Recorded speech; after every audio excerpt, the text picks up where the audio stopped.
On a distant, quiet planet far away from Earth, the colony of Valera was struggling.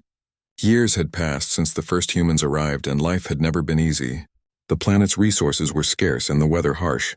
The human settlers had been living under constant fear of the alien empire, the Raz Consortium, that ruled much of the galaxy. The aliens were far more advanced, and they made it clear to the humans that they were there to stay.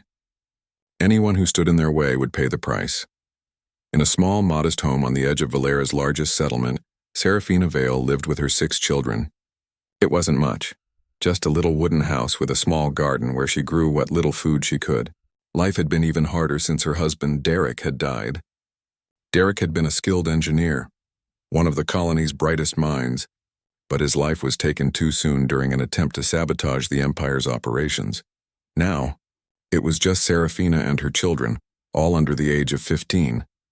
There was Kara, the eldest, at 15, Liam and Jesse, twins who were 12, Zara and Caleb, who were 8, and Ella, the youngest, at just 5 years old. Despite everything that had happened, Serafina never let her children see her weakness. She would wake early, tend to the garden, prepare simple meals, and make sure the children had what they needed. It was hard work, but she had always believed that she could protect them. They were her world. One cold evening, as the sun dipped below the horizon, a loud noise shook the walls of their home. Serafina's heart raced. She knew what it was. The Empire's soldiers were marching into the settlement again, likely searching for rebels or making an example of the colonists. The soldiers of the Raz Consortium were brutal, and they had no mercy. Serafina quickly ushered her children into the back room, hiding them under the old wooden floorboards. She placed a large rug over the trapdoor and tried to stay calm, though her hands shook. From the window, she saw the figures of Raz soldiers moving through the streets, their metallic armor gleaming in the fading sunlight. It wasn't unusual for them to come by and make a show of force, but this time felt different. This time, the soldiers were moving with purpose. A few minutes later, there was a sharp knock on the door. Serafina's heart stopped. She could feel the sweat on her forehead as she wiped her hands on her apron. Taking a deep breath, she approached the door and opened it slowly. Standing in front of her was a tall, imposing figure. He wore the black and silver armor of the Raz Consortium, his face hidden behind a dark visor. "Are you the widow of Derek Vale?" the soldier asked, his voice low and cold. Serafina nodded slowly, trying not to show the fear in her eyes. "I am." "What do you want?" she asked, trying to sound confident. The soldier didn't answer right away. Instead, he glanced over his shoulder, where a group of other soldiers stood keeping watch over the street. They were like shadows waiting for their orders. The man in front of Serafina shifted his weight and then spoke again. "We have orders to search the house," he said. "Your husband's rebellion may have left some useful information behind. Don't try anything foolish." Serafina's mind raced. She knew what they were looking for. Anything that could link her family to the underground resistance. Derek had been involved in a secret group of rebels who sought to overthrow the Raz Consortium.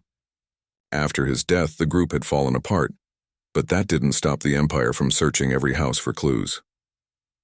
"I understand," Serafina said, swallowing hard. "You may search, but I have nothing to hide." The soldier nodded curtly. He stepped into the house and the other soldiers followed. They moved like machines, checking every corner, every room, even pulling apart the floorboards. Serafina stood still, praying that they wouldn't find the hidden compartment where she had kept Derek's old notes, his plans, blueprints, and all the information he had gathered before he died. As the soldiers combed through the house, one of the children, Liam, couldn't stay quiet. He was only 12, and the sight of the soldiers terrified him. He peeked out from under the floorboards, his tiny face full of fear. Serafina froze. Her heart skipped a beat. If the soldiers saw him, they would definitely take him away. But before she could say anything, the leader of the soldiers turned sharply. His eyes scanned the room, and for a moment Serafina thought he had seen Liam. But then his gaze softened. He sighed heavily, and without a word he walked toward the small kitchen. "Is that food?" he asked, pointing to the stew bubbling on the stove. Serafina's heart pounded. She had no idea why he would ask such a thing. But she knew that her meals, especially the one she was preparing that night, had a reputation in the settlement. Her cooking was something that had kept her family alive even during the toughest times. It was simple, but it was always made with care and love. The soldier's eyes softened slightly. "I'm hungry," he said, though his tone was less harsh than before. Serafina hesitated for only a moment before she nodded. "I can offer you a meal," she said quietly. "You've been working hard, and it's the least I can do." To her surprise, the soldier agreed. He called over a few of the others, and one by one they took a seat at the table. Serafina didn't know what else to do, so she served them, all the while keeping a calm face. The children stayed silent under the floor, watching from their hiding place. The soldier ate quickly, his mouth full of the stew. Serafina watched, unsure of what was happening, but hoping it was enough to keep them from causing any harm. The meal had an effect on him. As he finished his plate, he let out a satisfied sigh. "This isn't good," he said, looking up at Serafina. "Better than anything I've had in a long time." For a moment, Serafina dared to let her guard down. She felt a flicker of hope that maybe, just maybe, the soldiers would leave without causing harm. And just as quickly, the soldier stood up, his face back to its cold, professional demeanor. "We're done here. No sign of the rebel activity. You're free to go." He turned toward the door, giving her one last look. But before he left, he added, "You should be careful, widow. The Empire doesn't forget easily. Keep your family safe." And with that, the soldiers left, disappearing into the night. Serafina didn't breathe until the door had closed. Her hands trembled, but she managed to steady herself. She quickly opened the trapdoor and pulled the children from their hiding spot. "I'm so sorry, Mama," Liam whispered. Serafina hugged him tightly. "It's okay," she said, her voice thick with emotion. "We're safe. For now," little did she know. That simple act of kindness, offering food to the soldiers, had unknowingly set in motion a chain of events that would change the fate of the colony forever. The commander who had come to her house, Alex, was not just any soldier. He was a high-ranking officer in the Raz Consortium, but he had been moved by the care Serafina had shown, both to her children and to him. In a galaxy filled with war and cruelty, the simple act of sharing a meal would become the spark of something much larger. Something that no one, not even Serafina, could have imagined. The question was, would the kindness of a mother lead to a revolution? Or would it only lead to more destruction? Only time would tell. Serafina stood in her small kitchen, stirring the stew on the stove. The smell filled the air, rich and comforting. The children were playing in the next room, their laughter echoing through the house. It had been weeks since the night the soldiers had come. Weeks since Commander Alex had eaten at her table. Life had returned to its usual rhythm, but something inside Serafina had changed. The visit from the soldiers, and especially Alex, had left her with a strange feeling she couldn't shake. She hadn't known why he had stayed so long or why he had asked for food, but somehow, something in him had softened. And after that night, Alex had been different. He had come back several times, always under the guise of simply checking in, but each time he would sit at the table, eat, and speak with her as if they were old friends. At first, Serafina had been cautious. She didn't know why Alex was coming back or if he had an agenda, but over time she began to see that he wasn't like the other soldiers. He wasn't as cold. He wasn't as harsh. There was something in him, a flicker of humanity that made him different. One evening, Alex came to the door again. Serafina greeted him with the same calm face she always wore, but this time, he didn't ask for food. Instead, he asked her to come outside. "I have something to show you," he said quietly, his voice low as if he didn't want anyone to overhear. Serafina hesitated. She glanced over her shoulder at her children, who were playing outside in the yard. Then she nodded and followed him out into the cool evening air. They walked in silence for a while, the sounds of the colony growing quieter as they moved away from the settlement. Alex led her to a small clearing near the edge of the colony, hidden from view. The stars were just beginning to appear in the sky above them, and the cool breeze rustled the leaves of the trees. "Do you trust me?" Alex asked suddenly, turning to face her. Serafina felt a chill run through her. She didn't know how to answer. For so long she had trusted no one, but there was something in Alex's eyes, a sincerity that made her feel as if he wasn't just another soldier. "I trust you to keep your word," she replied cautiously. Alex nodded, his expression serious. "Good," he said. "Because I'm going to show you something and I need you to understand the gravity of it." He reached into his uniform and pulled out a small folded piece of paper.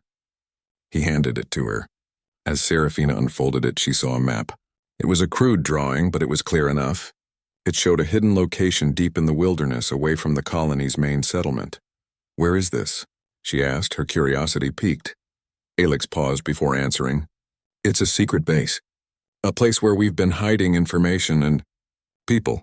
I'm part of a group," he said quietly. "A group of soldiers who want to stop the Empire. We've been working from the inside, trying to weaken their hold on this colony." Serafina's heart raced as she absorbed his words. A rebellion. Was he saying that he was part of something bigger?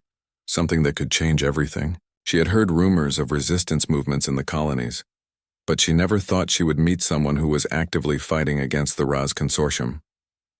"You're a rebel?" she asked, her voice barely above a whisper. Alex nodded. "Yes, but I need your help, Serafina. I can't do this alone." Serafina's mind spun. She thought of her children, of the life they had built on Valera, of the danger they would all face if she agreed to help him. But then she thought of the life Derek had lived, the sacrifice he had made for the cause. She thought of the people who were suffering under the Empire's control. And she thought of the hope that Alex had given her, even if it was just a small glimmer. "Tell me what I need to do," she said quietly, her decision made. Alex's eyes softened with gratitude. "We need a place to hide. A place where we can plan without fear of being caught. Your house. It's perfect. You've already fed us and you've already shown you can be trusted. But there's more to it than just that. We need to build an underground network. We need information, weapons, and we need a way to fight back." Serafina looked at him, a sense of determination rising in her chest. "I can help. But it won't be easy. The Empire is strong. If we're caught," Alex cut her off. "If we're caught, we'll fight. But I don't want you to do this out of fear. I want you to do it because you believe in something. Because you believe in freedom. The word echoed in her mind. Could it be possible? Could they really fight back against the Empire? And more importantly, could she protect her children and the people she loved in the process? "I believe," she said softly, her voice filled with resolve. "I'll help you." Over the next few weeks, Serafina became an unlikely leader in the fight against the Empire. She began to host secret meetings at her house, using her cooking as a cover for the growing rebellion. Every night, Alex and other members of his group would arrive, sometimes bringing information, sometimes bringing weapons. They would gather in her kitchen, sharing meals, making plans, and discussing their next move. It was dangerous work. Serafina knew that if the Empire ever found out what she was doing, it would be the end of everything. But she couldn't stop. She couldn't let the people she loved continue to live in fear. She couldn't let her children grow up under the thumb of the Raz Consortium. As the weeks passed, the group grew. More people from the colony joined the cause, and soon Serafina's small home became the heart of the rebellion. The children, too, began to play their part. Liam and Kara helped carry messages, while Zara and Caleb learned how to protect themselves.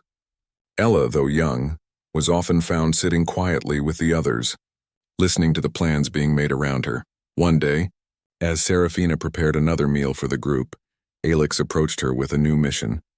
"We've received word," he said, his voice urgent, "that the Raz are planning a major operation against the colony. They're bringing in reinforcements. If we don't act now, it could be too late." Serafina's heart raced. She had known this day would come, but now that it was here, she wasn't sure they were ready. "What do we do?" she asked, her voice steady despite the fear that gnawed at her. "We fight back," Alex said, his expression fierce. "We show them that we will not be oppressed any longer. We strike first." The next few days were a blur of activity. The rebellion had grown stronger, but it was still small. Still, Serafina felt a sense of purpose as she worked alongside Alex and the others. She wasn't just cooking anymore. She was part of something bigger than herself. She was part of a movement that had the power to change everything. As the night of the attack drew closer, Serafina stood outside her house looking up at the stars. Her children were asleep inside, and Alex was preparing the final details of their plan. For the first time in a long time, Serafina felt a spark of hope. Maybe they could win this. Maybe they could fight back, and maybe, just maybe, she could give her children the future they deserved.